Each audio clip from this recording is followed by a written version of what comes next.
તો બીજી તરફ રાજકોટ લોકસભા બેઠકના ઉમેદવાર પુરુષોત્તમ રૂપાલાએ ક્ષત્રિય સમાજ વિશે કરેલા નિવેદનની રાજ્યભરમાં વિરોધ ચાલી રહ્યો છે, જેમાં આજે રાજકોટમાં ક્ષત્રિય સમાજની કોર કમિટીની બેઠક બાદ ક્ષત્રિય સમાજની વિશાળ રેલી યોજવામાં આવી હતી. આ વિરોધ વચ્ચે રૂપાલાના સમર્થનમાં યુવા ભાજપ દ્વારા બાઇક રેલીનું આયોજન કરવામાં આવ્યું છે. આ બાઇક રેલીની શરૂઆત માધાપર ચોકડીથી થશે અને બહુમાળી ભવન ખાતે સમાપન થયું હતું.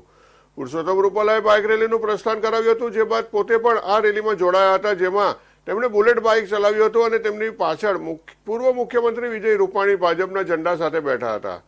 યુવા ભાજપ દ્વારા રાજકોટ લોકસભા બેઠકના ઉમેદવાર પુરુષોત્તમ રૂપાલાના સમર્થનમાં યુવા ભાજપ દ્વારા બાઇક રેલીનું આયોજન કરવામાં આવ્યું હતું. માધાપર ચોકડીથી બહુમાળી ભવન સુધી બાઇક રેલીનો રૂટ નક્કી કરવામાં આવ્યો છે.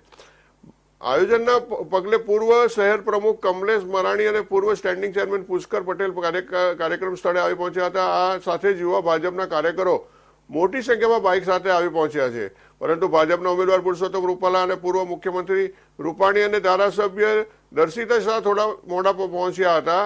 આ રેલી બાદ 8 વાગે Greater Rajkot Chamber of Commerce and Industry, hotel Palatium, Jawahar road, Chaudhary હાઈસ્કૂલની આગળ ઠાકરની લોજની બાજુમાં સેમિનાર અને સન્માન કાર્યક્રમ યોજાયો હતો.